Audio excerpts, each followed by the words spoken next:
মানুষের কিসের এত অহংকার? কথায় কথায় দেমাক দেখায়। 3 দিন পর মরার সাথে সাথে হাত পায়ের নখ নষ্ট হয়ে যায়। 4 দিন পরে মাথার চুল, শরীরের পশম চলে যায়। 5 দিন পর মাথার মগজ পচে পচে বাইর হয়ে যায়। 6 দিন পর পেটের সব নাক মুখ দিয়ে বের হয়ে যায়। 60 দিন পর হাড্ডি ছাড়া আর মানুষের কিছুই থাকে না।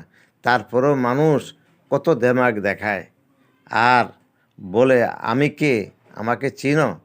তাহলে কি হলো যে মরার সাথে সাথে কিছুই তার অবশিষ্ট থাকে না। হয়তো কোনটা 4 দিন, কোনটা 3 দিন, কোনটা 5 দিন, কোনটা 60 দিন, এইভাবেই চলে যায়। এই কথা যদি আমরা প্রতিনিয়ত চিন্তা করি, তাহলে আমরা মানুষের সাথে ঝগড়া বিবাদ থেকে দূরে থাকতে পারি। আরও একটা কাজ আছে যেটা আল্লাহর নবী সবসময় মানুষকে করত, সালাম, কালাম, তৈয়াম। এই 3টা জিনিস যদি আমরা করতে পারি সমাজে, তাহলে আর কোনো ঝগড়া বিবাদ ফ্যাসাদ থাকবে না। একে অপরকে মহব্বত করবে আর সবাই সবাইকে ভালোবাসবে আর আল্লাহর পথে একে অপরকে ডাকবে। আল্লাহ বলেন, ওয়ামান আহসানু কাউলাম মিম্মান দা ইলাল্লাহ ওয়ামেলা কলা ইন্নানি মিনাল মুসলিমিন। আল্লাহ পাক এটাই বুঝতে চাচ্ছেন, তার কথা থেকে উত্তম কথা, ভালো কথা আর কার হইতে পারে যে আল্লাহর পথে মানুষকে ডাকে, নিজে ন্যাক আমল করে অন্যকেও ন্যাক আমল করার জন্য বলে। তাইলে আমরা আল্লাহর এই কালাম থেকে কি শিক্ষা পাইলাম?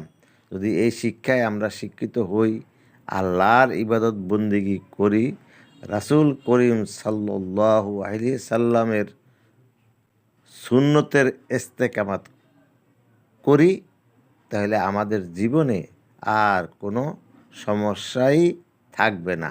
এই জন্য ইবাদতবন্দি করতে আমরা খুব চিন্তা করব যে দুনিয়াতে 1000, 1200, 200 টাকার জন্য রাত দিন কি পরিশ্রম করি, অথচ আমার হায়াত মাত্র 55 থেকে 60 বছর। আর আখেরাতে আমি কোটি কোটি কোটি বছর বেঁচে থাকব।